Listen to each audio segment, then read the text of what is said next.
في فرقانه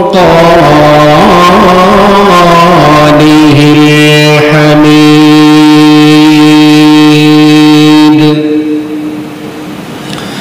محبت قولوا أعوذ بالله من الشيطان الرجيم بسم الله الرحمن الرحيم وما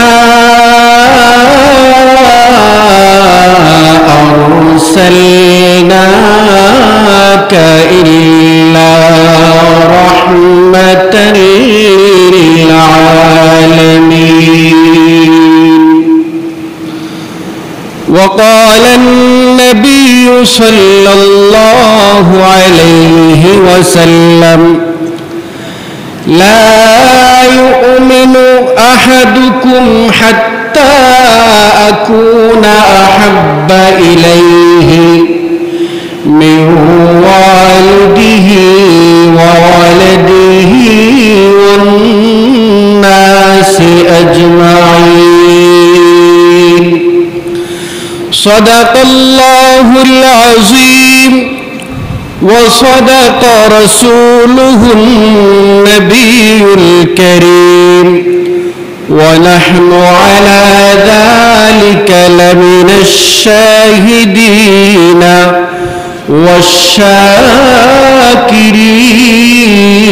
والشاكرين والحمد لله رب العالمين محبتের সাথে নামাজের দুরূদ ইব্রাহিম পড়ি আল্লাহুম্মা সাল্লি আলা মুহাম্মাদিন ওয়া আলা আলি মুহাম্মাদ কামা সাল্লাইতা আলা ইব্রাহিম ওয়া আলা আলি ইব্রাহিম إنك حميد مجيد اللهم بارك على محمد وعلى آل محمد كما باركت على إبراهيم وعلى آل إبراهيم إنك حميد مجيد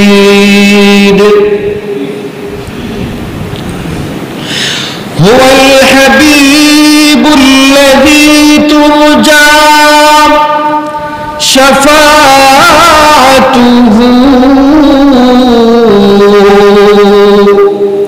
من كل حول من الأحوال مقتحم بلغ العلا بكماله كشف الدجى بجماله حسنت جميع خصاله صلوا عليه وآله لا إله إلا الله لا إله إلا الله لا إله إلا الله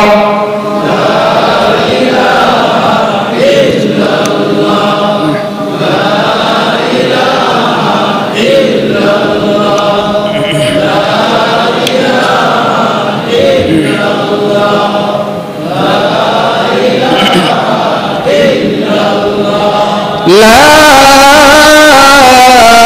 إله إلا الله محمد رسول الله صلى الله عليه وسلم الحمد لله الله تبارك وتعالى শাহী দরবারে অসংখ্য অগণিত দুরূদ, অসংখ্য অগণিত শুকরিয়া যে আল্লাহ পাক রব্বুল আলামিন সময়ের পথ পরিক্রমায় হিজরি বর্ষের তৃতীয় মাস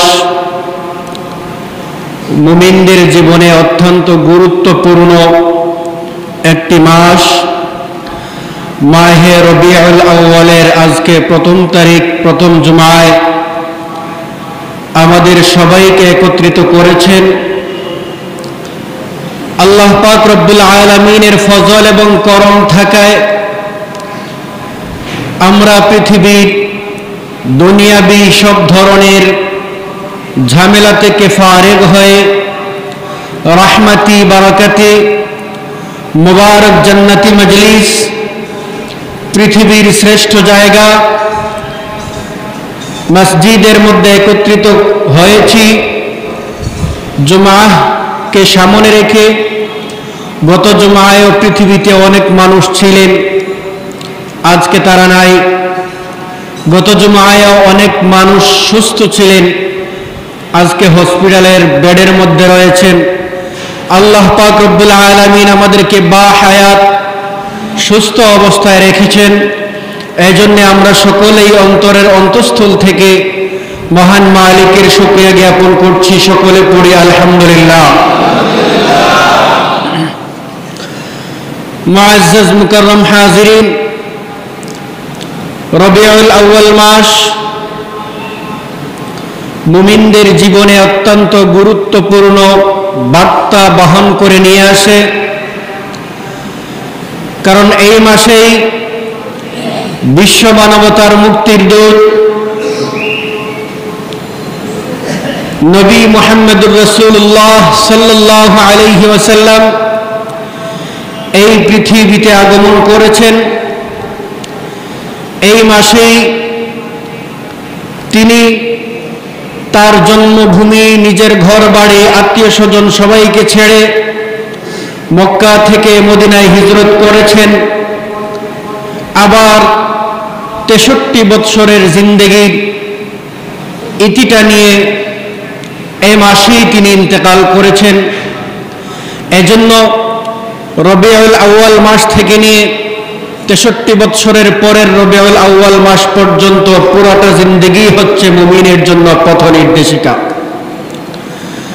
রাসূল করিম সাল্লাল্লাহু আলাইহি ওয়াসাল্লাম পৃথিবীতে এসেছেন, এজন্য আমরা খুশি নাকি বেজার?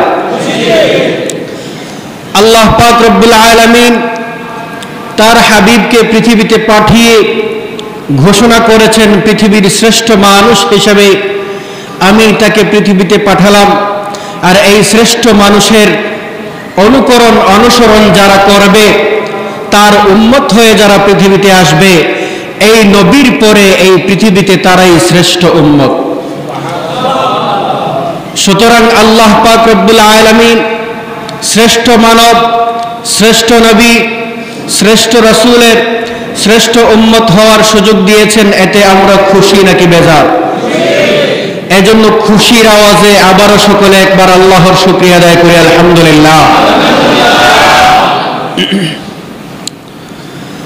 মুআজ্জাজ মুকাররম হাজিরিন, রাসূল করিম সাল্লাল্লাহু আলাইহি ওয়াসাল্লাম যখন পৃথিবীতে আগমন করেন, ঠিক সেই সময় এবং তার থেকে প্রায় 2000 বছর পূর্ববর্তী পর্যন্ত, অর্থাৎ রাসূলের পৃথিবীতে এসে নবুয়ত পাওয়ার 2000 বছর পর্যন্ত এই পৃথিবীর যেই সময়টি অতিক্রম করেছে, সেই সময়টিকে আইয়ামে জাহিলিয়াত বলে। পৃথিবীর মানুষ যখন মানব সভ্যতা থেকে বের হয়ে পশুত্বে পরিণত হয়েছিল, মানুষের স্বভাব এবং পশুর স্বভাবের মধ্যে কোনো পার্থক্য ছিল না, এমনকি পশুর থেকেও নিকৃষ্ট হয়ে গিয়েছিল। যেই সময়ে পুরা পৃথিবী অন্ধকারে নিমজ্জিত হয়ে গিয়েছিল, মানব জাতির মধ্যে, মানুষের মধ্যে কোনো সম্মান মর্যাদা ছিল না। পৃথিবীর মধ্যে ওই সময় শুধুমাত্র যাদের টাকা পয়সা ছিল তারাই সম্মান মর্যাদার অধিকারী হতে পারত। এর বাহিরে যত মানুষ ছিল, সে যত ভালোই হোক না কেন, তার কোনো মর্যাদাই ছিল না। ওই সময়ে যারা সুন্দর মানুষ হইতো তাদেরই মর্যাদা ছিল, কালো যারা ছিল তাদের কোনো মর্যাদা ছিল না, বরং তাদেরকে গোলাম হিসাবে পশুর মতো খাটানো হতো। ওই সময়ে যারা মহিলা ছিল তাদের কোনো মর্যাদা ছিল না, শুধুমাত্র পুরুষরাই মর্যাদার অধিকারী ছিল। নারীদেরকে পশুর মতো আচরণ করা হতো। ওই সময়ে বাচ্চাদের কোনো অধিকার ছিল না, সামাজিক কোনো অধিকার ছিল না, রাষ্ট্রীয় কোনো অধিকার ছিল না, সমাজের মধ্যে মানুষের কোনো অধিকার ছিল না, রাষ্ট্রের মধ্যে স্বৈরাচার প্রথা চালু হয়ে গিয়েছিল। ঠিক সেই সময়ে মানব সভ্যতাকে মুক্তি দেওয়ার জন্য বিশ্ব মানবতার মুক্তির দূত হয়ে মুহাম্মদুর রাসূলুল্লাহ সাল্লাল্লাহু আলাইহি ওয়াসাল্লাম পৃথিবীতে আগমন করেছেন। যেই মহামানব মানব সভ্যতার মুক্তির দূত হয়ে পৃথিবীতে আসলেন, পৃথিবীর কোনো মানুষ যদি বলে ওই ব্যক্তির চরিত্রের মধ্যে কলঙ্ক রয়েছে, ওই ব্যক্তি মরুর ডাকাত, ওই ব্যক্তি হচ্ছেন আরবদের একজন ডাকাত, এটা কি আপনারা মেনে নেবেন? এই বাংলাদেশেই দেশটা পুনর্গঠন হওয়ার মুহূর্তে গত সপ্তাহে একটা কুলাঙ্গার বিশ্বনবী মুহাম্মদুর রাসূলুল্লাহ সাল্লাল্লাহু আলাইহি ওয়াসাল্লামের চরিত্র নিয়ে কথা বলেছে। এই সপ্তাহেও আরেকটা লোক আমার নবীকে মরুর ডাকাত বলে গালি দিয়েছে। সে বোঝাতে চেয়েছে মুহাম্মদ ছিলেন মরুর ডাকাত, তার প্রভাব তিনি তার শক্তি এবং বল প্রয়োগের মাধ্যমে মূর্খ আরবদের মাধ্যমে প্রভাব বিস্তার করে সে নিজে একটা বই লিখে সেটা আল্লাহর বাণী বলে প্রচার করে দিয়েছে। চিৎকার করে পড়ুন নাউজুবিল্লাহ।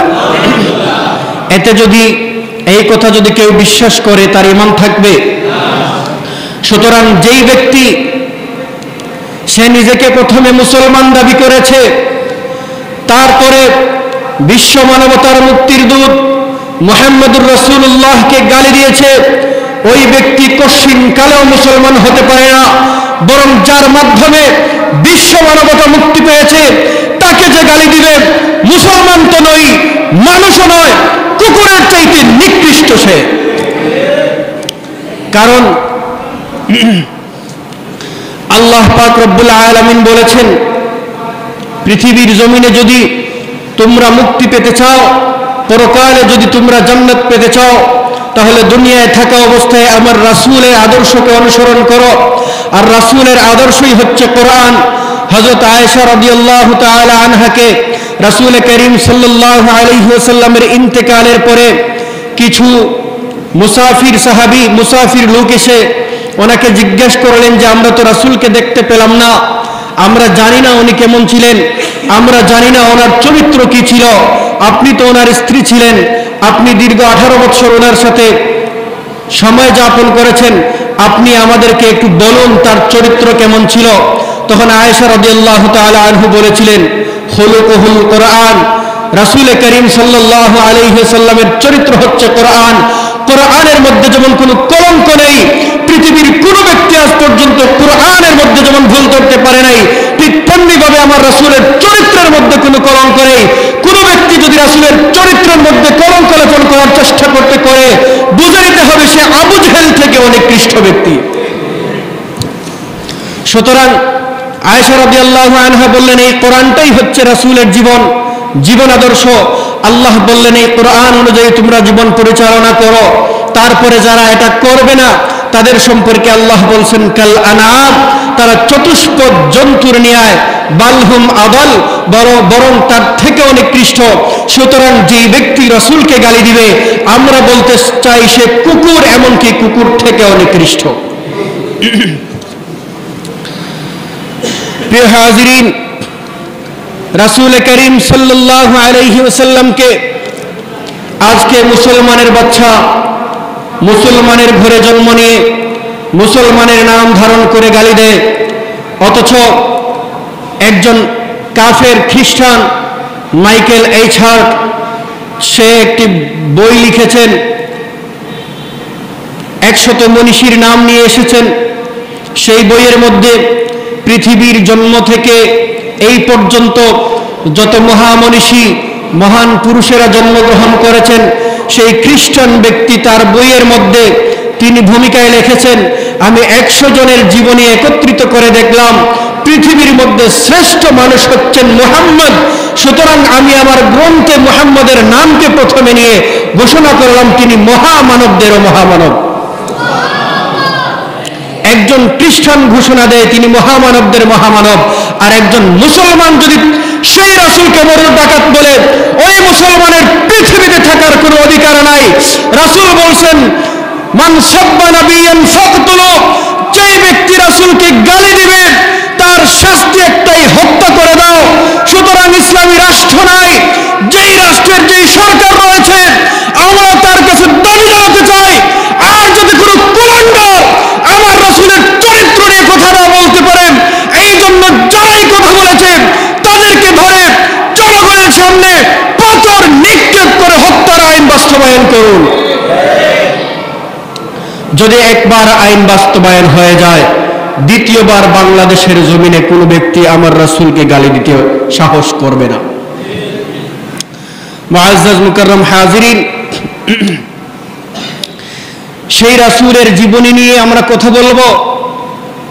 শিল্পীর তুলি দিয়ে যদি সে আর্ট করা শুরু করে, তার তুলির আর্ট এবং আর্টিস্টের আর্ট সব শেষ হয়ে যাবে।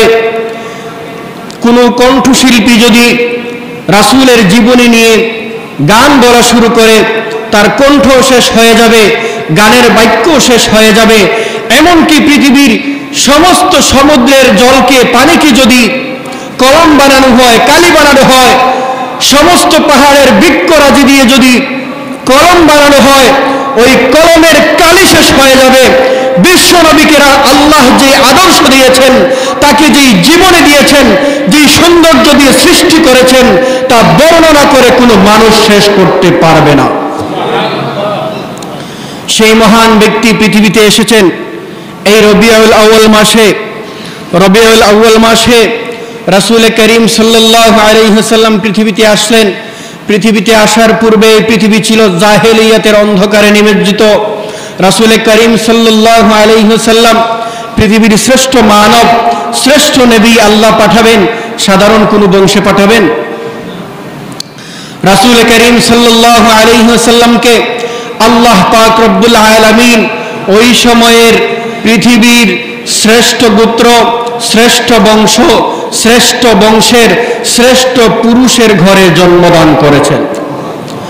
ওই সময়ে মক্কার সব থেকে বড় লিডার ছিলেন আব্দুল মুত্তালিব। কি নাম ছিল?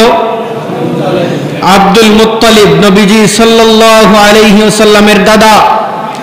আব্দুল মুত্তালিব ছিলেন একজন সম্ভ্রান্ত লোক, নেতা মানুষ ছিলেন, মক্কার সব থেকে বড় ধনী ছিলেন, সব থেকে বড় ব্যবসায়ী ছিলেন, সব থেকে বড় নেতা ছিলেন।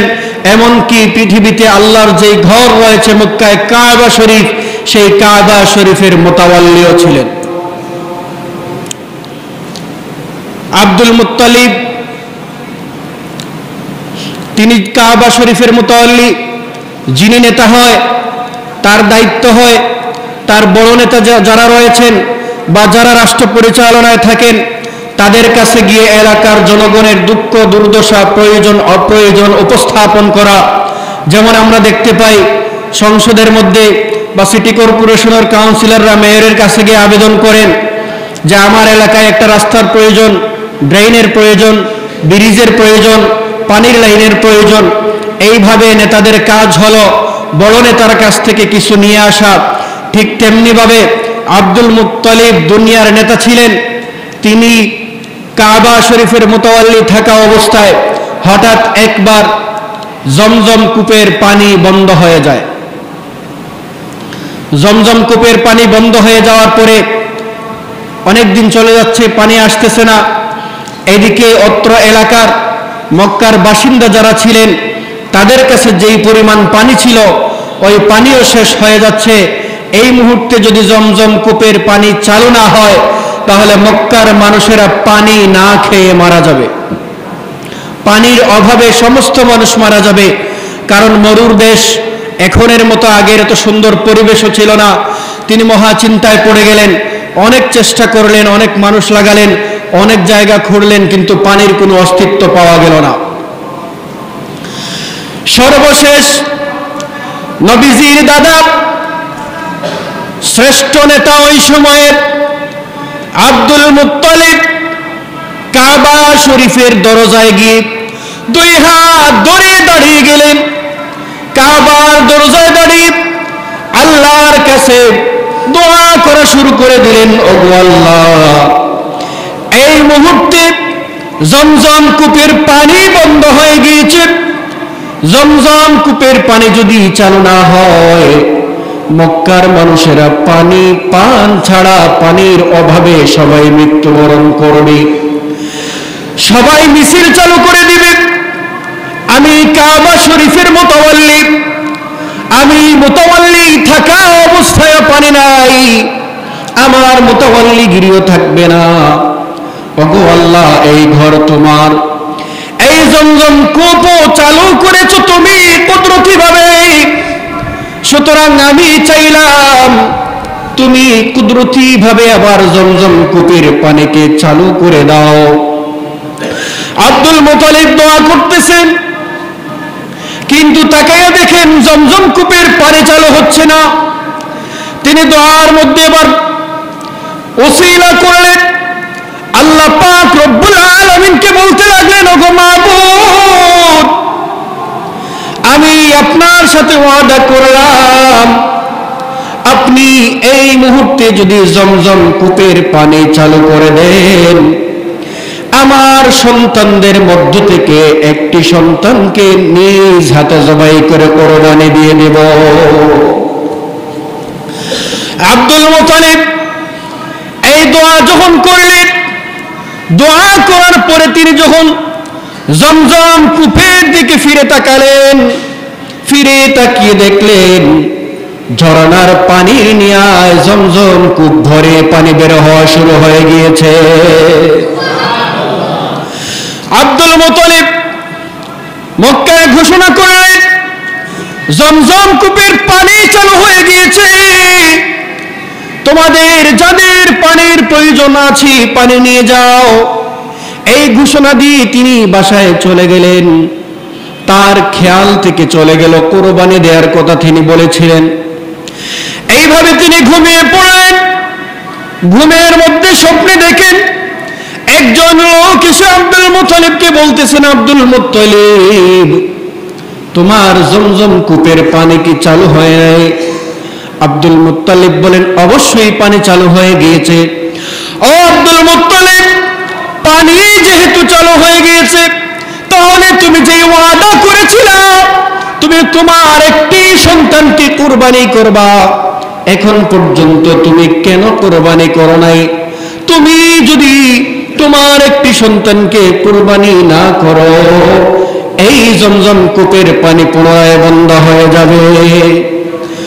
আব্দুল মুত্তালিব স্বপ্ন দেখার সাথে সাথে ঘুম থেকে জেগে উঠলেন। জেগে ওঠার পরে সকালবেলা তার সমস্ত ছেলেদেরকে একত্রিত করে বললেন, বাবারা রে, এই জমজম কূপের পানি বন্ধ হয়ে যাওয়ার পরে আমি কাবার দরজায় দাঁড়িয়ে ওয়াদা করেছিলাম, যদি জমজম কূপের পানি চালু হয় আমি আমার একটা সন্তানকে কোরবানি করব। এবার আমাকে স্বপ্ন যুগে সেই নির্দেশনা দেওয়া হয়েছে।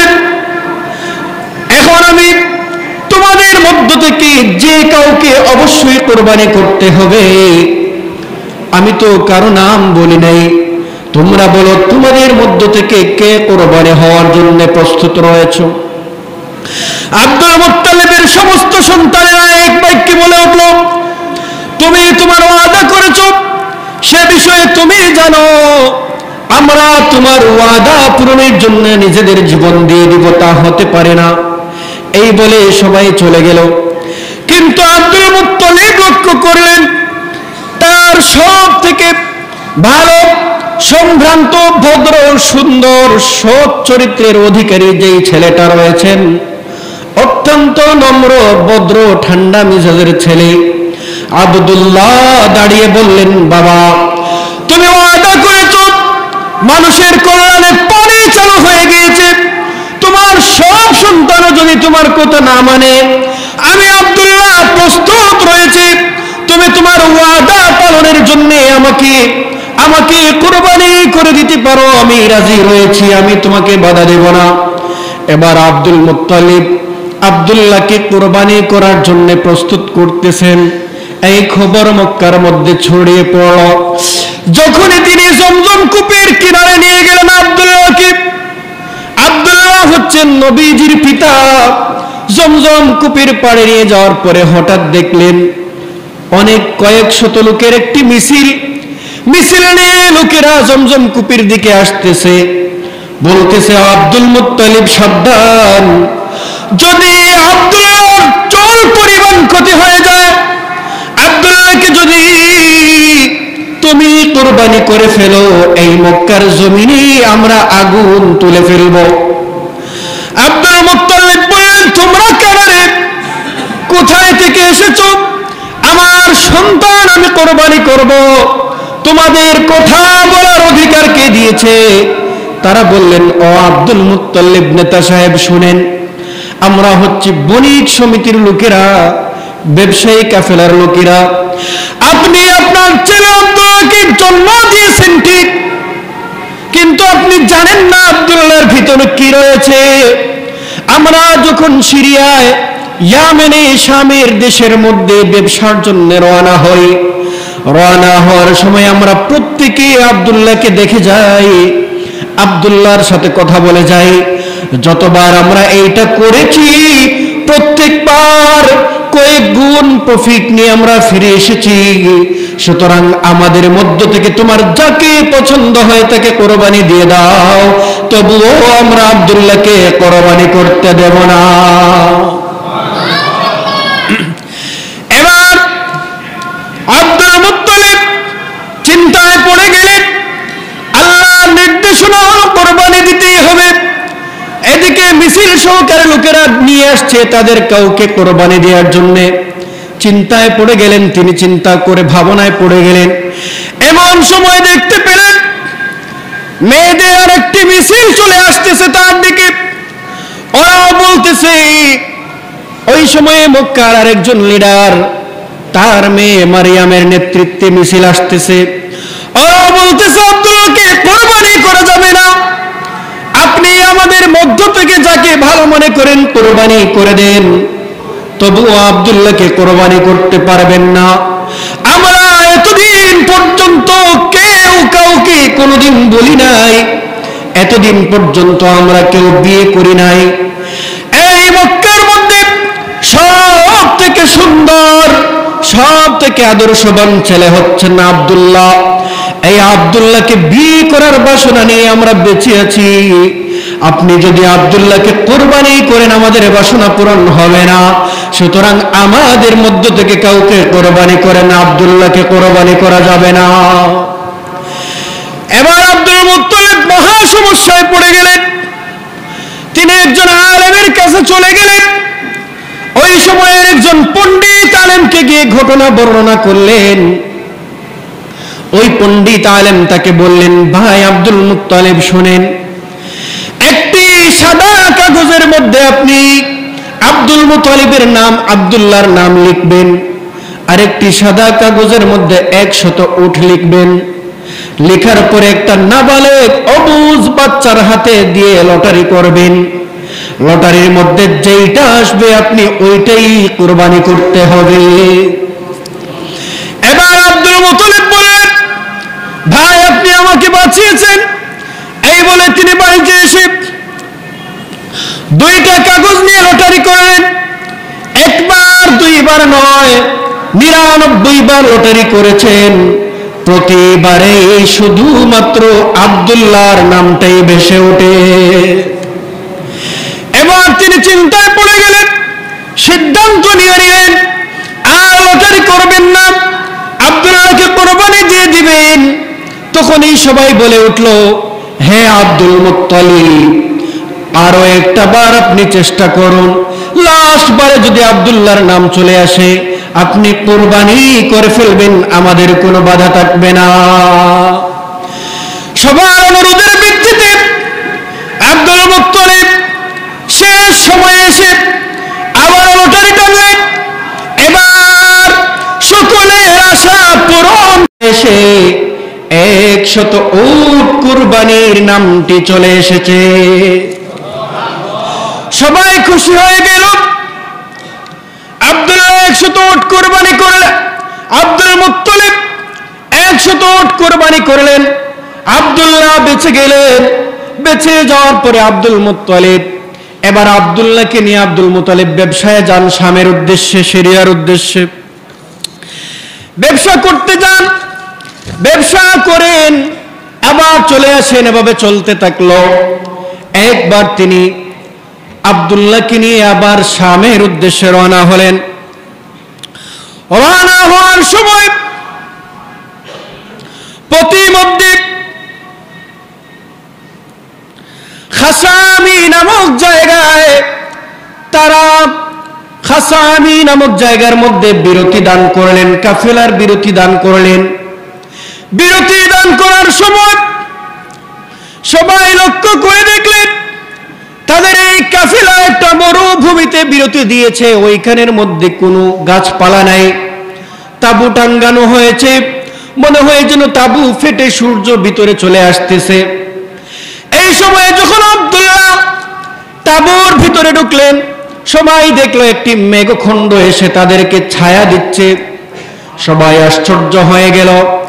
এই সময় সবাই লক্ষ্য করে দেখলো ফাতেমা বিনতে মুর আল খাসামিয়া নামক একজন মহিলা, ফাতেমা বিনতে মুর আল খাসামিয়া নামক মহিলা এসে আব্দুল্লাহকে ডেকে ডেকে বলল, হে আব্দুল্লাহ, তুমি কি মক্কার কুরাইশ বংশের আব্দুল মুত্তালিবের সন্তান? তিনি বললেন হ্যাঁ। এবার মহিলাটি বলল, আব্দুল্লাহ, তোমার কাছে আমার একটা আবদার, তুমি এই মুহূর্তে আমাকে বিয়ে করে নাও। আব্দুল্লাহ বললেন, আমি আমার মা বাবার অনুমতি ছাড়া বিয়ে করতে পারি না। মা বাবা বা গার্ডিয়ানের অনুমতি ছাড়া বিয়ে হয় না। এটা হাদিসের মধ্যেও রয়েছে, ফিকহ কিতাবের মধ্যেও রয়েছে। এবার আব্দুল্লাহ বলেন, আমার মা বাবার অনুমতি ছাড়া আমি বিয়ে করতে পারবো না। মহিলাটি অনেক অনুনয় বিনয় করলো। আব্দুল্লাহ তার কথা রাখলেন না।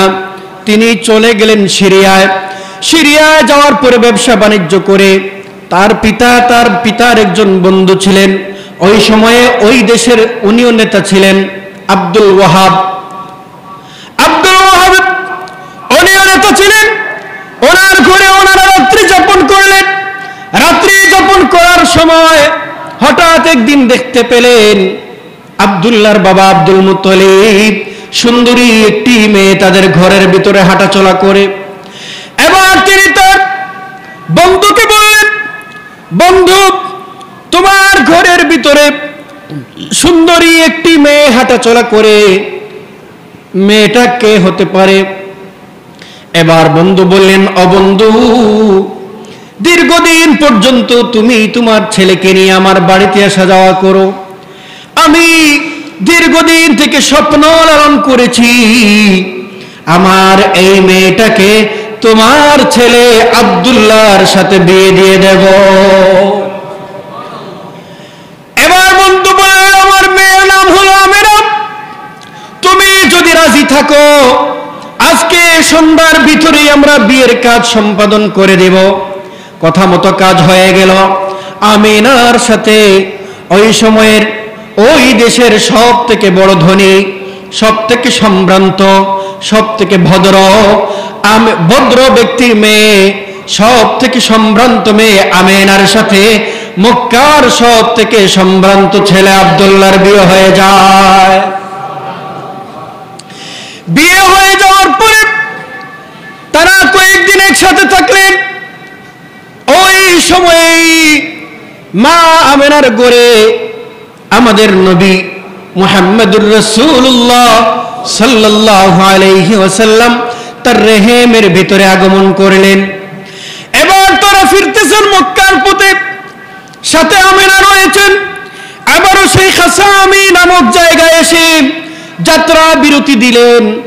যাত্রা বিরতি দেওয়ার পরে আবারও সেই মহিলা এসে বলল, হে আব্দুল্লাহ, তোমাকে দেখে তো মনে হচ্ছে তুমি ব্যবসার উদ্দেশ্যে গিয়ে কোনো ঘটনা ঘটিয়ে ফেলছো। আব্দুল্লাহ বললেন, কি হয়েছে বলো।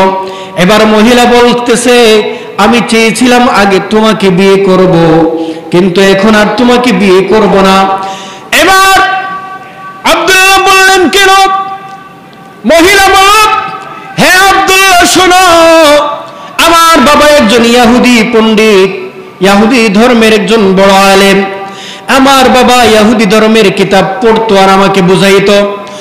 ওই কিতাবের মধ্যে আমি পেয়েছি মক্কার কুরাইশ গোত্রের আব্দুল মুত্তালিবের ছেলে আব্দুল্লাহ এই পথ দিয়ে যাত্রা করবে, চন্দ্র মাসের অমুক তারিখে এখানে যাত্রা বিরতি করবে। আমি তোমাকে দেখেই চিনতে পেরেছি, তোমার কপালের মধ্যে আমি একটা নূর দেখতে পেয়েছি। আমি চেষ্টা করেছিলাম ওই নূরটা যেন আমার রেহেমে নিয়ে আসতে পারি। ও আব্দুল্লাহ, নিশ্চয় তুমি ব্যবসার উদ্দেশ্যে গিয়ে বিয়ে করে এসেছো, এজন্যে তোমার কপালের মধ্যে ওই নূর নাই। এবার আব্দুল্লাহ বললেন, হ্যাঁ আমি বিয়ে করে চলে এসেছি। এবার ওই ফাতেমা নামক মহিলা সবাইকে ডেকে ডেকে বলল, সবাই শুনে রাখো, তোমাদের সাথে যে আব্দুল্লাহ রয়েছেন আর আব্দুল্লাহর সাথে যে আব্দুল্লাহর স্ত্রী রয়েছেন সাধারণ কোনো মহিলা নয়। তোমরা জেনে রাখো, আমি আমার ধর্মীয় গ্রন্থের মধ্যে কিতাবের মধ্যে পেয়েছি এই আব্দুল্লাহ আর আমেনার ঘরে যেই সন্তান জন্ম লাভ করবে ওই সন্তানটাই পরবর্তী সময়ে একজন নবী হবে। এবার ওই মহিলা বলতে লাগলো, মক্কাবাসীকে উদ্দেশ্য করে বলতে লাগলো, হে বনু হাশিম, আমেনা তোমাদের ভাইকে ধারণ করেছে। আমেনার সাথে আব্দুল্লাহর যে মধু জামিন হয়েছে ওইখানে তোমাদের ভাইকে ধারণ করা হয়েছে। এবার সে সবাইকে লক্ষ্য করে ঘোষণা করো, হে উপস্থিত লোক সকল, তোমরা শুনে রাখো, আমার হায়াতে আমি আব্দুল্লাহর ছেলে, যেই ছেলে নবী হয়ে আসবেন তার নাম হবে আহমদ বা মুহাম্মদ। তাকে হয়তো আমি আমার হায়াতের মধ্যে পাবো না, কিন্তু তোমরা জেনে রাখো, সাক্ষী থাকো, আমি সাক্ষ্য দিলাম আব্দুল্লাহর ছেলে মুহাম্মদের ধর্মে আমি ঈমান আনয়ন করলাম। এরপরে তারা মক্কায় ফিরে আসলেন। মক্কায় ফিরে আসার পরে আব্দুল মুত্তালিব দেখলেন এই বছরের ব্যবসায় অন্যান্য বছরের তুলনায় শতগুণ বেশি লাভ হয়ে গিয়েছে। তারপরে তিনি লক্ষ্য করে দেখলেন তার ঘরে আসার পর থেকে তার ঘরটা সব সময় আলোকময় থাকে। তিনি লক্ষ্য করে দেখলেন একদিন রাত্রির বেলা আকাশের চাঁদটা যেন তার ঘরে ঢুকে সালাম দিয়ে যায়। এবার আব্দুল মুত্তালিব পুনরায় তার ছেলে যখন নবীজি আমেনার গর্ভে 4 থেকে 6 মাস হবে এমন সময় আবার তার ছেলেকে ব্যবসার উদ্দেশ্যে একাই পাঠালেন। ওই ব্যবসায় গিয়ে ওই জায়গাতেই আব্দুল্লাহ ইন্তেকাল করলেন। ইন্তেকালের খবর পাওয়ার পরে আমেনা মুশরিয়ে পড়লেন, দুঃখ ভারাক্রান্ত হৃদয় নিয়ে কান্না করতে শুরু করে দিলেন। এমন সময় রাত্রিবেলা আমেনা যখন কান্না করতে করতে ঘুমিয়ে পড়লেন, ঘুমের মধ্যে আমেনা স্বপ্নে দেখেন একজন লোক এসে বলতেছে, আমেনা তুমি কান্না করবে না, তুমি ব্যথিত হবে না, তুমি জানো না তোমার গর্ভের মধ্যে আব্দুল্লাহর মাধ্যমে যেই সন্তান এসেছেন উনি সাধারণ কোন মানুষ নয়, উনি শেষ জমানার শ্রেষ্ঠ রাসূল মুহাম্মদ। এবার ঘুম ভাঙার পরে আমেনা এই কথাটি তার শ্বশুরকে লোকজনদেরকে বললেন। বলার পরে লোকেরা বলল আমেনা হয়তো ভয়ে কোনো ভূত দেখেছে, এই জন্য সে আবুল তাবুল বকতেছে, এরকম হতে পারে না। এরকম তারা আমেনাকে তির্যক মন্তব্য করল, কিন্তু মা আমেনা কোনো কথা বললেন না। একদিন সকালবেলা ফজরের পরপরই আমেনা হাঁটতে বের হলেন বাড়ির আঙ্গিনায়। হাঁটতে যে অদূরে পাহাড়ের মধ্যে তিনি দেখতে পেলেন একটি থেকে যায়, আরেকটি বাঘ এই দিক থেকে আসে। আপনারা বলুন, হরিণ আর বাঘ বন্ধু নাকি দুশ্মন? বাঘ হরিণ পরস্পর একজন আরেকজনের দিকে আসতেছে। মা আমেনা লক্ষ্য করে দেখলেন, তিনি ভাবতে লাগলেন বাঘটা হয়তো হরিণটা অন্ধ হবে, নতুবা বাঘ তার দিকে আসতেছে, দেখার পরেও সে কেন পালায় না। হঠাৎ তিনি চেয়ে দেখলেন, ঐতিহাসিকগণ তারিখের কিতাবের মধ্যে লিখেন, তিনি দেখতে পেলেন ওই বাঘটা হরিণকে একটা চুম্বন করেছে, হরিণটাও বাঘটাকে চুম্বন করেছে। তিনি আবার ভালো করে তাকালেন, ঘটনা তো সত্যই দেখলেন। এরপরে তিনি ভয় পেয়ে গেলেন, আমি কি দেখতেছি, ভূত টুত নাকি?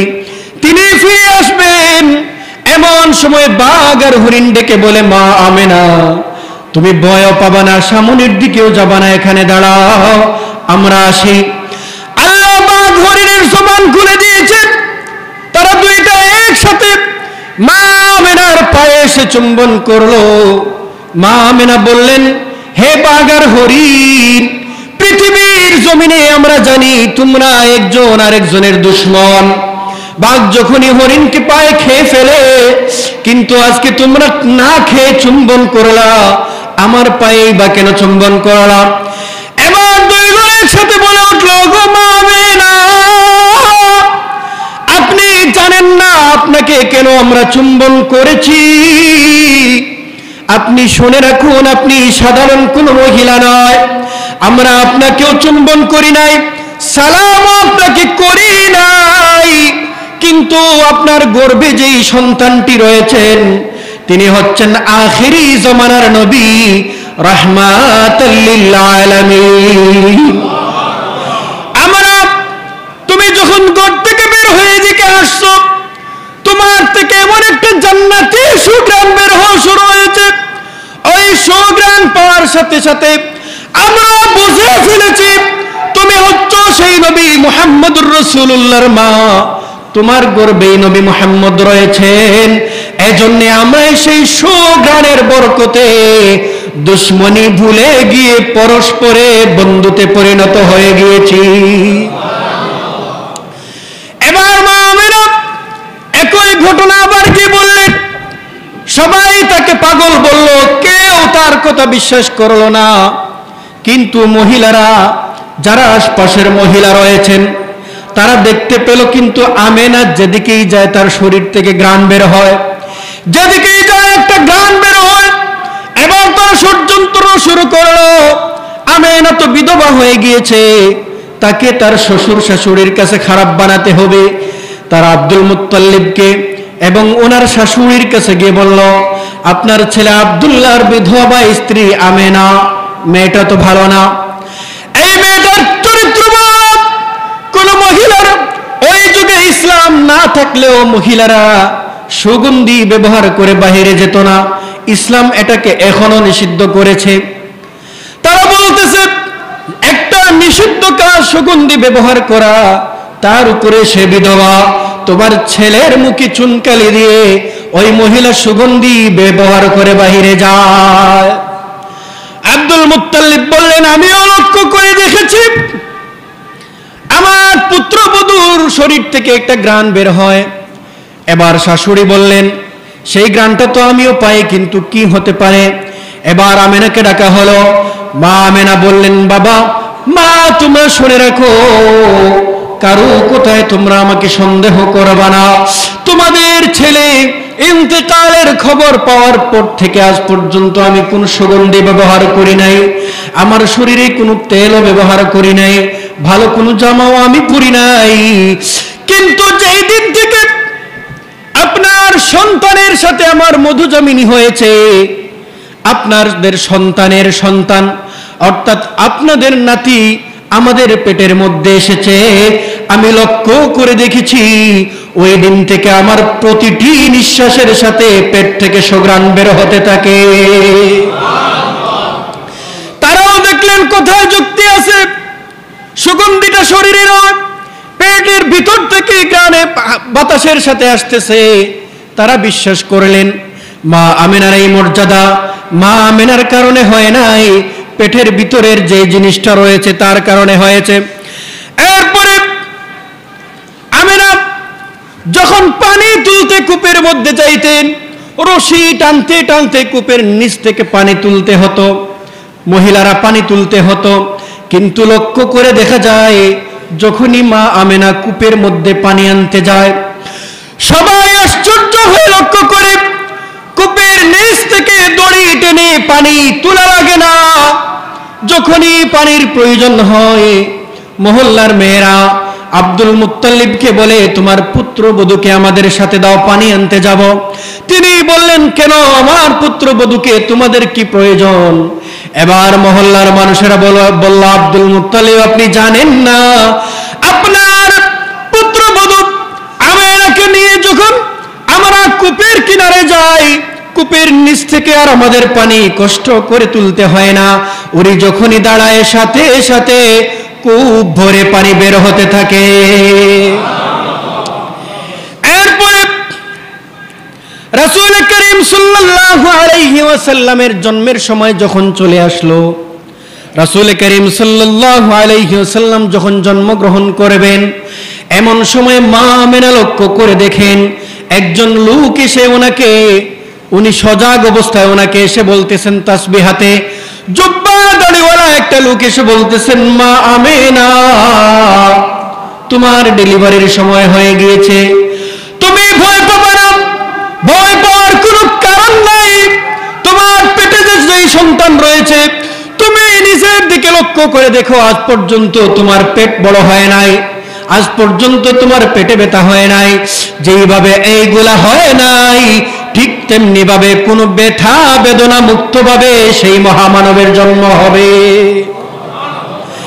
এবার রাসূল করিম সাল্লাল্লাহু আলাইহি ওয়াসাল্লামের জন্মের মুহূর্তে রাসূল করিম সাল্লাল্লাহু আলাইহি ওয়াসাল্লাম যখনই জন্মগ্রহণ করলেন, পারস্যের 1000 বছরের অগ্নি পূজারীদের জ্বালিয়ে দেয়া আগুন অগ্নিকুণ্ড মুহূর্তের ভিতরে নিভে গেল। এরপরে লক্ষ্য করে দেখা যায় কাবা ঘরের মধ্যে ওই সময় যারা ছিল তারা বলতে লাগলো, যেই মুহূর্তে নবী, যেই মুহূর্তে আব্দুল্লাহর ছেলের জন্ম হয়েছে, আমরা লক্ষ্য করে দেখেছি পাথর আর মাটির তৈরি 360টা মূর্তি সাথে সাথে সিজদায় পড়ে গিয়েছে। এরপরে আব্দুল মুত্তালিব বলে, আমি দেখতে পেলাম যখনই আমার ছেলে আব্দুল্লাহর সন্তানটা পৃথিবীতে আগমন করলো, সাথে সাথে আকাশের প্রতিটি তারকারাজি হেসে উঠল। এরপরে আমি লক্ষ্য করে দেখলাম আকাশের চাঁদটা আমার আমেনা যে ঘরের ভিতরে রয়েছিলেন, আকাশের চাঁদটা হাসতে হাসতে আমেনার ঘরের ভিতরে ঢুকে গেল। মা আমেনা বলেন, যেই সময়ে রাসূল জন্মগ্রহণ করলেন আমি দেখতে পেলাম আমার ঘরের প্রতিটি দেয়াল একসাথে সমস্বরে সালাম করা শুরু করে দিল। এরপরে ঐতিহাসিকগণ লেখেন, নবীজি সাল্লাল্লাহু আলাইহি ওয়াসাল্লাম যখন জন্মগ্রহণ করলেন, জন্মগ্রহণ করার সময় পৃথিবীর সকল সন্তানরা কান্না করে, আর আমার রাসূল জন্মগ্রহণ করার সাথে সাথে সিজদায় পড়ে গেলেন, উঠে 2 হাত তুলে আল্লাহর শুকরিয়া আদায় করা শুরু করে দিলেন। এরপরে রাসূল করিম সাল্লাল্লাহু আলাইহি ওয়াসাল্লাম জন্মগ্রহণ করলেন। জন্মগ্রহণ করার পরে সাথে সাথে মা আমেনা বলেন, আমি লক্ষ্য করলাম পৃথিবীর কোনো মানুষ আমার ছেলের লজ্জাস্থান দেখতে পায় নাই। আমি লক্ষ্য করে দেখলাম পৃথিবীতে যত সন্তান জন্মগ্রহণ করেছে প্রত্যেকেরই নার থাকে, জন্মের পরে সেটা কেটে দিতে হয়, কিন্তু আমার ছেলে মুহাম্মদ জন্মগ্রহণ করেছেন, তার শরীরে চুল পরিমাণ ময়লাও ছিল না, তার নারটাও কাটা ছিল, এমনকি তিনি খতনা করা অবস্থায় জন্মগ্রহণ করেছে। আল্লাহ পাক রব্বুল আলামিন রাসূলকে খতনা করা অবস্থায় জন্মগ্রহণ করিয়ে পৃথিবীর মানুষের হাত থেকে তার লজ্জাকে হেফাজত করলেন। আল্লাহ পাক রব্বুল আলামিন আমাদের প্রত্যেককে রবিউল আউয়াল মাসের এই প্রতিটি জুমায় আমরা রাসূলের জীবনী নিয়ে ধারাবাহিক আলোচনা করব এবং সেখান থেকে শিক্ষা নিব। আল্লাহ পাক রব্বুল আলামিন আমাদের প্রত্যেককে রাসূল করিম সাল্লাল্লাহু আলাইহি ওয়াসাল্লামের জীবন আদর্শ অনুযায়ী জীবন পরিচালনা করার তৌফিক দান করুন, আমিন। এবং রাসূলের চরিত্রের বিরুদ্ধে যারা কথা বলবে তাদের বিরুদ্ধে অবস্থান নেয়ার তৌফিক দান করুন, আমিন। ওয়া আখিরু দাওয়ানা আলহামদুলিল্লাহি রাব্বিল আলামিন।